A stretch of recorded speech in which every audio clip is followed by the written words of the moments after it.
Si les films présentés au Comic-Con devraient constituer la phase 4 du MCU, il se pourrait que ceux annoncés sans date soient ceux de la phase 5.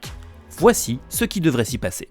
Black Panther 2. On sait déjà que Ryan Coogler revient à l'écriture et à la réalisation et qu'il va se débrouiller pour faire revenir Michael B. Jordan dans le rôle de Killmonger. Chadwick Boseman sera toujours Black Panther, mais il est déjà évoqué la possibilité de féminiser le rôle pour un 3e épisode qui serait donc incarné par Shuri, Letitia Wright. T'Challa prendrait alors du recul, sa retraite ou mourrait. Danai Gurira sera d'ailleurs de retour dans cette suite et il semblerait logique qu'un autre personnage s'invite dans ses aventures. Captain Marvel 2. Brie Larson devrait être la nouvelle porte-étendard de Marvel et devenir la leader des nouveaux Avengers.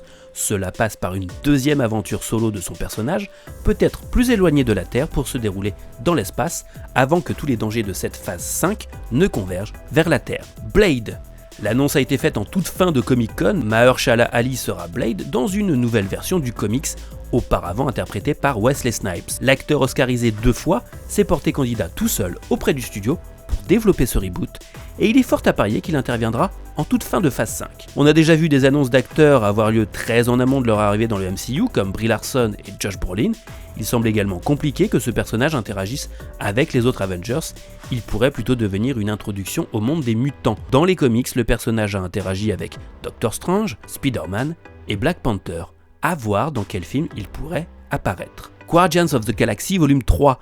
Ce devait être le film qui lançait la phase 4 mais le renvoi, puis la réintégration de son réalisateur James Gunn lui a permis de signer entre-temps pour réaliser Suicide Squad. Il faudra donc attendre 2022 au minimum pour retrouver les Gardiens dans leur 3e opus. Il devrait être un bon relais pour passer de la Terre à l'espace, comme ils l'ont déjà été avant, et l'annonce d'un 4e épisode de Thor laisse penser que d'autres épisodes de cette saga pourraient ensuite voir le jour. Deadpool.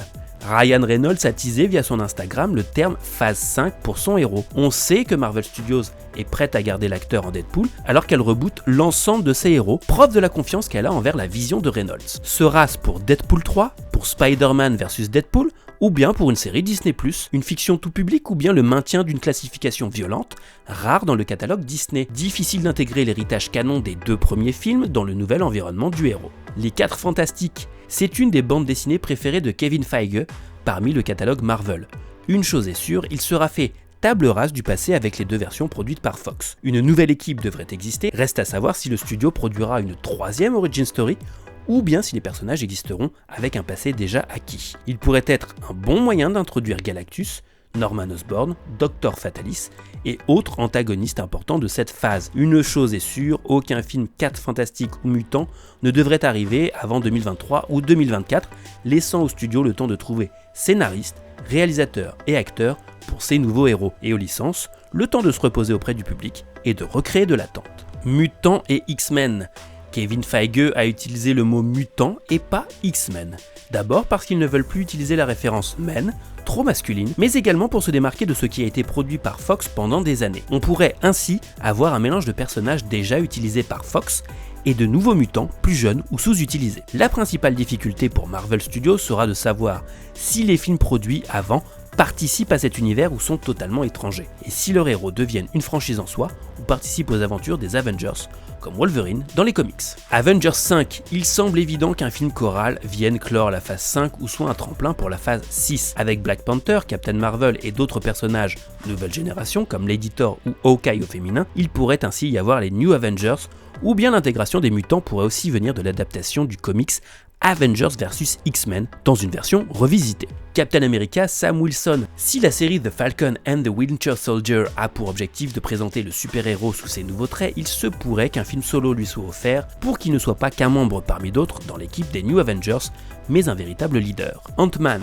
On l'a vu, Marvel a plutôt l'habitude de présenter ses héros sous forme de trilogie. Il serait donc logique que Scott Lang connaisse une 3e aventure. Toutefois, un 4e épisode de Thor vient quelque peu bousculer cet équilibre trilogiesque et pourrait condamner l'homme-fourmi en ne lui offrant que la participation à un autre héros ou collectif plutôt qu'un film sur lui. De nouveaux personnages. Avec le MCU et Disney+, Marvel a désormais 2 endroits stratégiques pour développer ses personnages avec des moyens annoncés aussi importants pour les 2. Difficile donc de savoir quels ponts seront faits entre les 2 et où seront présents les héros. Pourquoi ne pas penser à une série pour Nova ou pour Miss Marvel, notamment en série Disney+. Et Marvel semble déjà penser à l'avenir en prenant les phases 4, 5 et 6 comme un bloc, comme ce fut le cas avec les 3 premières. C'est ce qui en fait un enjeu important pour Kevin Feige et les responsables du studio, et une promesse d'excitation pour tous les fans. Quel film attendez-vous le plus? Dites-le nous en commentaire et n'hésitez pas à partager ou commenter la vidéo. On se retrouve très vite pour de nouvelles news.